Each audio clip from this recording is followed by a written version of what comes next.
Have you ever been out in the mountains on a cold, clear night and gazed up at the star-studded sky, glittering like diamonds scattered against a black velvety cloth? When I look up at the night sky, a feeling of awe and wonder overwhelms my soul as I stand there gazing at the universe millions of light years away. Are we here on planet Earth by chance, or is there a creator who cares about our lonely blue planet at the edge of the Milky Way galaxy?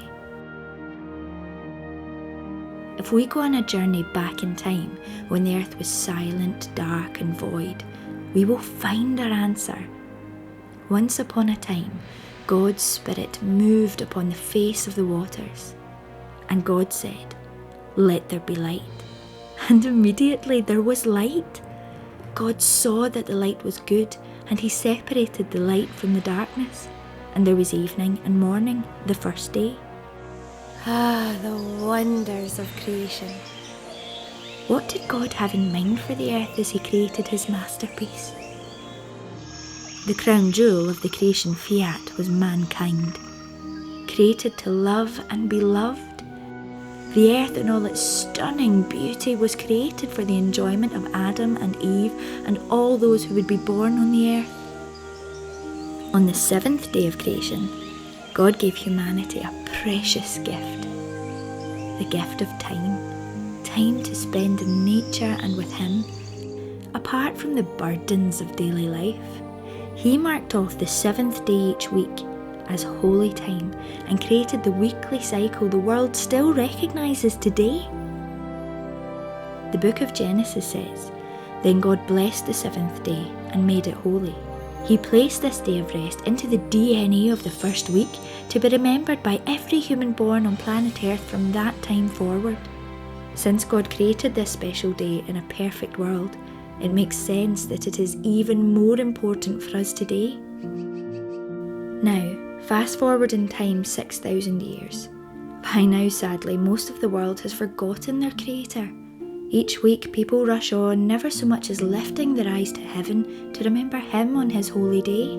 And still, he waits. Meet a typical housewife, aged 36. She slaves away 7 days a week, running a taxi service for her kids, cooking meals for the family, doing the laundry, cleaning the house, and shopping at the grocery store to buy food for the family. Wait! She doesn't have to work 7 days a week. God gave her a day off for every 6 days she works. What did she say? She doesn't know. No one told the poor stressed out mother about the day of rest. And husbands, this is good news for you too. 1 day a week your wife can't give you a honey-do list. That's right.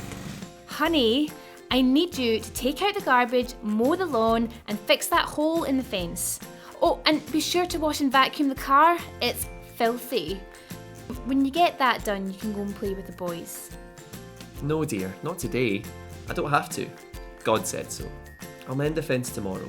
I'm spending time with God, with you and with the kids today. Okay, guys, when you think about it, it's rather difficult to have quality time with your wife when your face is buried in your computer or when you're spending the whole day watching football games at home. She needs you, she loves you, she wants to spend time with you. Remember when you were dating how much you wanted to be with her? Since God is love, he wants quality time with you and me too. This isn't possible when we are working 7 days a week or we're so occupied with doing our own thing we don't give God our time on his time. Now, here's the best part for me.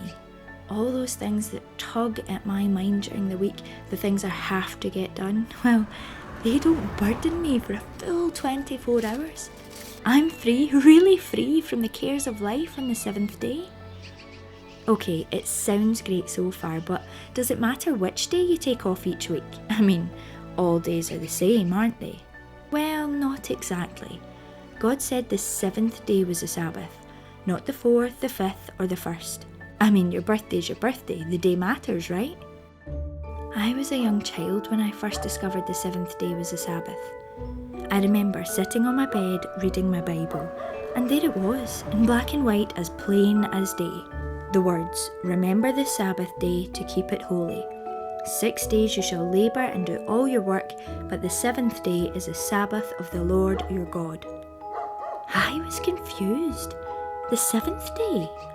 I got up and went to the calendar hanging on my bedroom wall, and tracing my finger along the week, I got to the end, and sure enough, Saturday was the 7th day. My mind began to wonder, why then do we worship on Sunday? I thought it was the Lord's day. My friend said, no one really knows what day is the original 7th day of the week. But I thought, well, then how can we know what day we're supposed to celebrate Easter? My mum said that we worship on Sunday to honour the Lord's resurrection, and when I asked our pastor about the text I read, he said, "My dear girl, we are no longer under the law but under grace. The Sabbath was for the Jews. Don't trouble your little head over it." I was thinking, but the Bible did say the 7th day, but I still pondered it in my heart. That was many years ago. It took time for those seeds that were planted in my heart as a young child to bear fruit in my life. The 4th commandment is at the heart of God's moral law. You know, don't kill, don't steal, don't covet, don't take God's name in vain. If grace sets us free from keeping the 4th commandment, we must also be free to kill, steal, covet, commit adultery and take God's name in vain. Why would the only commandment that says remember be the only commandment that is okay to forget? And why would Jesus come and die for our sins, which is breaking the law, only to set us free to break the law? Paul wrote in Romans, do we then overthrow the law by our faith? By no means, on the contrary, we uphold the law. It seems if the law was nailed to the cross when Jesus died, he could have just set aside the law beforehand and spared himself the cruel death. Where there is no law, there is no sin. Problem solved. You can't get a speeding ticket when there are no laws regulating how fast you drive. The fact that the Sabbath is part of the other 9 moral laws means it must be binding upon all people as well. Now, since God is the originator of the Sabbath and the lawmaker, only he has the authority and power to change the day we honour him as Creator and Redeemer. Search if you will, but there is not a single text in the entire Bible where God commands us to worship on another day. Jesus said, "I am Lord of the Sabbath." And it's true. He created it in the beginning, kept it his whole life, and expects us to honour it as well. How do we know? Jesus said, "If you love me, keep my commandments." All 10.